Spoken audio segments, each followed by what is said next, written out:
Hello everyone from Guwahati. তো ওই দিন আমরা প্ল্যান করি আমরা মা কামাখ্যা মন্দিরে যাব। একটা ক্যাব বুক করি, আমরা মন্দিরের উদ্দেশ্যে রওনা দিই। আমরা প্রথম গেট দিয়ে গিয়েছিলাম, কিন্তু ওইখানে অনেকটা জ্যাম থাকায় আমরা পেছনের গেট দিয়ে যাই। ওইখানে 90টার মতো সিঁড়ি চড়ে তারপর উঠি আমরা মন্দিরে। ওইখানে কি শান্তি লাগছিল, মানে আমি বলে বোঝাতে পারবো না। আর ওই দিন অনেকটা ভিড়ও ছিল, প্রচুর ভিড় ছিল। ওই দিন মন্দিরে মনসা পুজোও ছিল, তাই মেবি অনেকটা ভিড় ছিল। তারপর আমরা ভালোভাবে পুজো দিয়ে অনেক শান্তি লাগছিল পুজো দেওয়ার পর। তারপর আমরা মন্দির পুরো ঘুরে দেখলাম ভালো করে, দেন আমরা লাঞ্চ করতে চলে যাই একটা ধাবাতে। ওইখানে লাঞ্চ সেরে এই যে দেখুন ভিউটা, কি দারুণ কি দারুণ কি দারুণ ভিউ ছিল।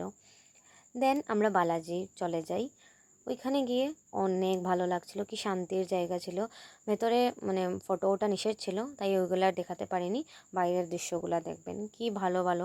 ওইখানে অনেক ভালো ফটোস ক্লিক করি আমরা। অ্যান্ড দেন আমরা চলে যাই হোটেলে।